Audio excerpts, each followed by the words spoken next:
Presently, my soul grew stronger, hesitating no longer. Today I'll be reading an excerpt from Edgar Allan Poe's The Raven.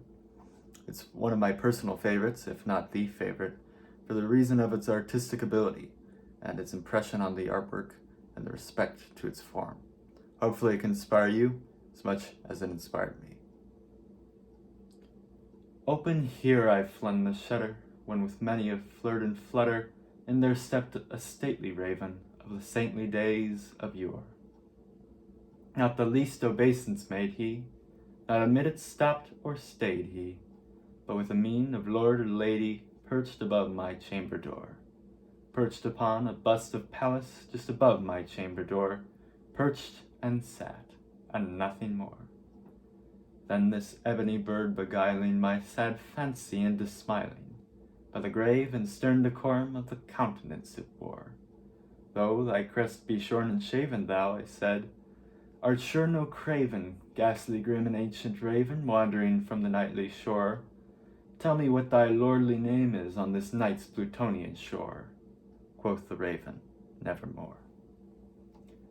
Much I marveled this ungainly fowl to hear discourse so plainly, though its answer little meaning, little relevancy bore, for we cannot help agreeing that no living human being that ever yet was blessed with seeing a bird above his chamber door, bird or beast upon the sculptured bust above his chamber door, with such a name as Nevermore. But the raven, sitting lonely on the placid bust, spoke only that one word, as if his soul was in that one word he did outpour. Nothing farther did he uttered, not a feather then he fluttered, until scarcely more than I muttered, other friends have flown before, on the morrow he will leave me as my hopes have flown before. And the bird said, nevermore. Startled at the stillness broken by reply so aptly spoken, doubtless, I said, what it utters is only stock and store, caught from some unhappy master, whose unmerciful disaster followed fast and followed faster, till the songs one burden bore, to the dirges of his hopes that melancholy burden bore, of never, nevermore. But the raven still beguiling all my fancy into smiling, straight I wheeled a cushioned seat in front of a bird, and bust and door.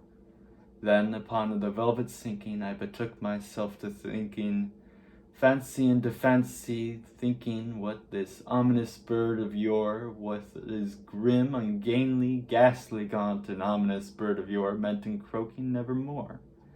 This I sat engaged in guessing, but no syllable expressing to the fowl whose fiery eyes now burned into my bosom's core.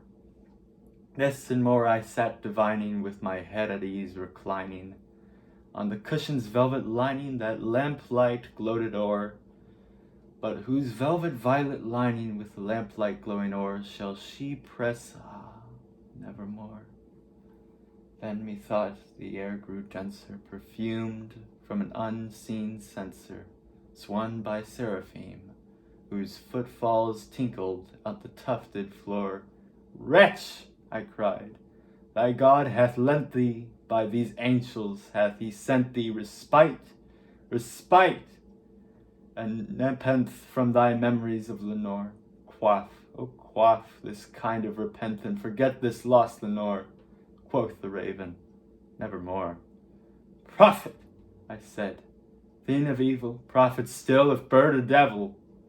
What tempter sent, or whatever tempest tossed thee here ashore, desolate ye undaunted, on this desert land, enchanted, on this home by horror haunted? Tell me truly, I implore, is there a balm of Gilead? Tell me, I implore. Quoth the raven, nevermore.